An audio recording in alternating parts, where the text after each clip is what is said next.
بسم الله الرحمن الرحيم. الحمد لله نحمده سبحانه وتعالى حمدا كثيرا طيبا مباركا فيه، وأصلي وأسلم على سيدنا محمد وعلى آله وصحبه وسلم أجمعين. Young brothers and sisters, after we're done this lecture, everybody has to be ready to answer the question. Okay? It's a beautiful story. The question is like, what type of lesson we take from this story? And the story is about the king and his minister. This king, what he does always is wherever he goes, the minister, he has several ministries, but this minister is very close to who? To the king. So wherever he goes with the minister. Okay, Abdurrahman, are you ready? You listen? Yep. So this is very important because I'm asking you questions after we're done. This is only about 7 minutes, inshallah. Maximum 10 minutes. Yeah. So, what was happening is the king, wherever he goes with who? With the minister. And then anything that happens to him or to the minister, always the minister says one thing. I want you to memorize. The minister says, khair. What does it mean, khairan? It's okay. It's good. Okay? Khairan means it's good. And then why he's using the minister this? Because the minister believes the hadith that says, عجبا لأمر المؤمن. Okay? The life of the believer of Allah subhanahu wa ta'ala is always like Allah. Ajaban means like it is not the strange word originally, but it means like the believer's action is and whatever happened to them, there is a wisdom behind by Allah subhanahu wa ta'ala. So nobody knows that wisdom, although there is possibility we can reveal the wisdom later on, but nobody knows at the beginning the wisdom behind of what's happening to us. So whenever something happens, what he says, khairan. And then one day, the king was carrying some stuff with a knife, but accidentally the king cut his finger, and a lot of blood came, and king was feeling pain, and his minister said, what? Khairan. Khairan.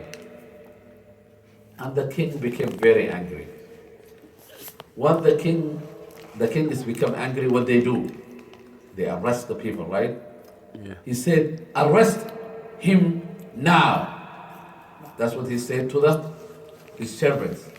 They rushed, and before they took him, the minister said, what? Khairan. Khairan. And the king became Khairan. more angry, and he said, keep him in the jail for a long time. And the minister said, what? Khairan. Khairan. And then the next Friday, so the minister was arrested, he's in prison. So next Friday what he did, the king was, every Friday he goes out and to have some type of the fun. And most of the time he goes with the minister. Now today the minister was not what? With him, so he goes alone. And he goes along with what? With his horse. So always he goes far to the jungle, forest, Jungle.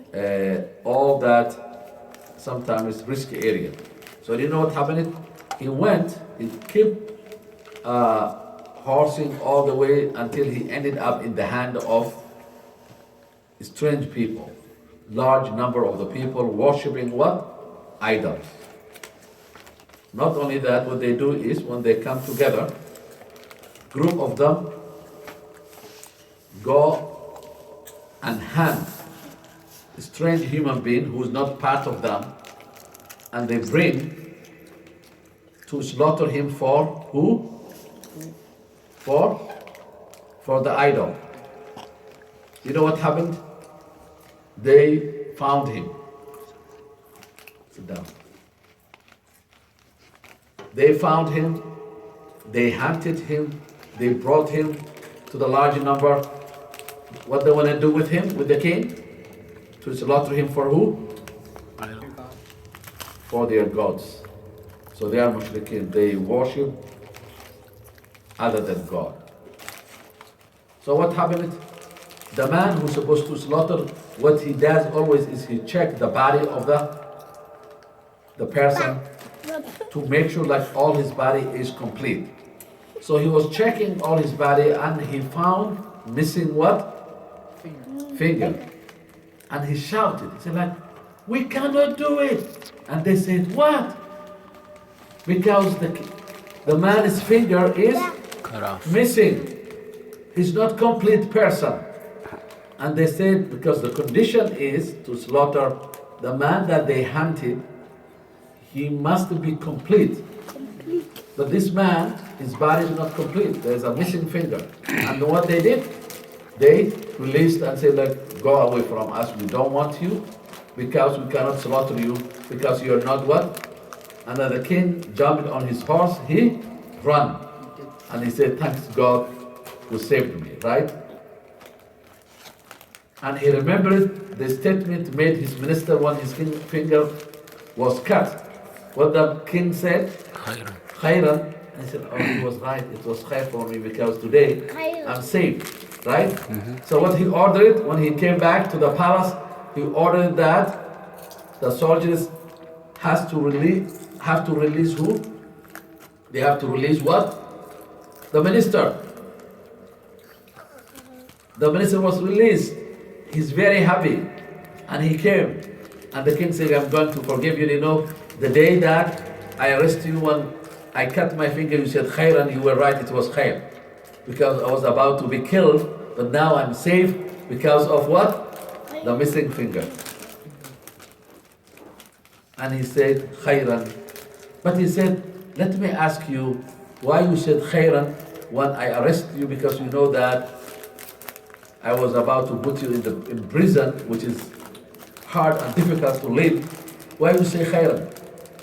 And he said, you see, I did not know what will happen, but it was khair. Do you know why it was khair? Because, what happened? Because he said, if I was with you that time, they would have released you and they would have killed me because my fingers and my body were complete. Right? So, what happened was, which is very important, Allah kept him in jail to save him from Killing him. the slaughter. So that was also khair. So this is the hadith. The hadith says, the Prophet ﷺ, إن الأمر المؤمن كله khair. So whatever happening to the believers is khair. The Prophet ﷺ, in asabahu sarra shakar. If something good happens to the human, to the mu'min saying difficult, the mu'min shows patience, and that's khair also. And then the Prophet says, all whatever happens to the mu'min is khair. وأقول قولي هذا وأستغفر لي ولكم والسلام عليكم ورحمة الله وبركاته.